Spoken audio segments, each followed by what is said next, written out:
ख्रिस्तामध्ये माझ्या प्रिय भाविकांनो, आज परमेश्वर आपल्या जीवनामध्ये योग्य त्या गोष्टीची निवड करण्यासाठी आपल्या सर्वांना पाचारण करत आहे. मनुष्यासमोर अनेक पर्याय असतात, परंतु आपण आपल्या जीवनामध्ये अग्रस्थान कशाला देत असतो हे फार महत्वाचं असते. नक्कीच आपण आपल्या जीवनामध्ये प्रथम स्थान किंवा उच्च स्थान परमेश्वरालाच द्यायला पाहिजे. परंतु कालांतराने आपली आणि परमेश्वरामधील ओढ जी असते ती ओढ ही फार कमी होत असते. त्यासाठी काय कारण असते?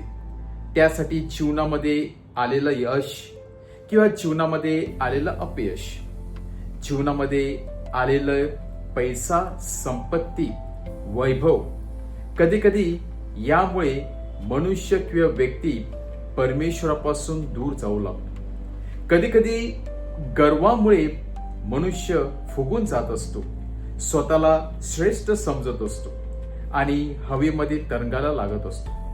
आणि म्हणूनच कधी ना कधी व्यक्तीचा डाऊनफॉल होत असतो. परंतु जी व्यक्ती जीवनामध्ये यश संपादन केल्यानंतर सुद्धा परमेश्वराला धरून राहते आणि परमेश्वराला जीवनामध्ये अग्रस्थान देते, ती व्यक्ती नेहमी सक्सेसफुल होत असते. ती व्यक्ती नेहमी सुखी आणि आनंदी होत असते. आज प्रभू येशू ख्रिस्त आपल्या शिष्यांना 2 पर्याय निवडण्यासाठी पाचारण करत आहे.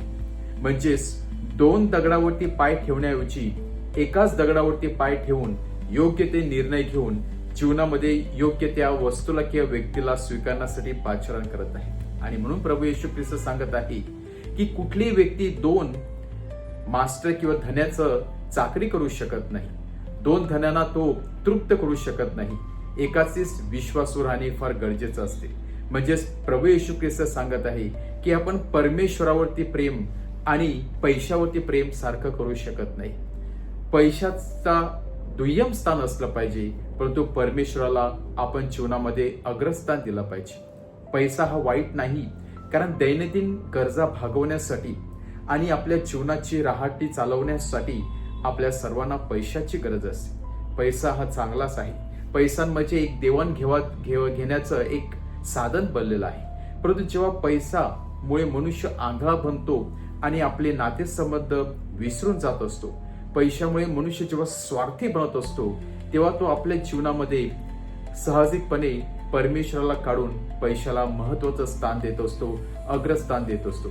आणि या व्यक्तीचा पूर्ण परिवार हा पैशामुळेच भरलेला असतो.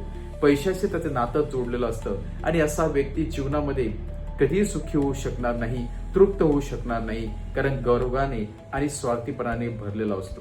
परंतु जी व्यक्ती जीवनामध्ये परमेश्वराला अग्रस्थान देते, त्या व्यक्तीकडे परमेश्वर वैभव पाठवत राहतो आणि त्या व्यक्तीला परमेश्वर नेहमी आंतरिक आनंद आणि आंतरिक सुखी ठेवत असतो. आणि म्हणूनच आपण आपल्या जीवनावरती मननचिंतन करूया की मी माझ्या जीवनामध्ये परमेश्वराला खरोखर अग्रस्थान देत आहे का?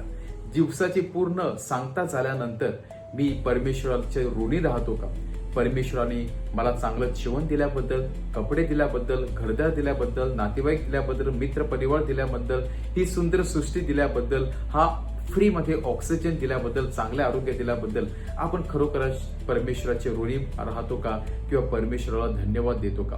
कधी कधी या जीवनाचा आनंदाचा आस्वाद घेत असताना आपण मात्र त्या जगाच्या विधात्याला, परमेश्वराला विसरत असतो आणि साहजिकचपणे आपण त्याला दुय्यम स्थान देत असतो. आणि म्हणूनच जीवनामध्ये सर्व गोष्टीचा आस्वाद घेत असताना, आनंद लुटत असताना, पैसे कमवत असताना आपण परमेश्वराला विसरता कामा नये. आणि जी व्यक्ती परमेश्वराची नेहमी आठवण करत असते आणि परमेश्वराला अग्रस्थान देत असते, त्या व्यक्तीला परमेश्वर या राखेतून देखील उठवित असतो, धुळीतून देखील उठून उच्च करत असतो, कारण परमेश्वराला अशक्य असं काहीच नाही. आणि म्हणून प्रभू येशू ख्रिस्त आपल्या सर्वांना सांगत आहे, जी जबाबदारी आपल्याला दिलेली आहे, ज्या गोष्टीसाठी इंचार्ज आपल्याला दिलेला आहे, त्याची आपण विश्वासू राहायला पाहिजे. ते काम आपण चांगल्या विश्वासाने पार पाडलं पाहिजे आणि नक्कीच परमेश्वर आपल्याला यशस्वी करणार आहे. आमेन.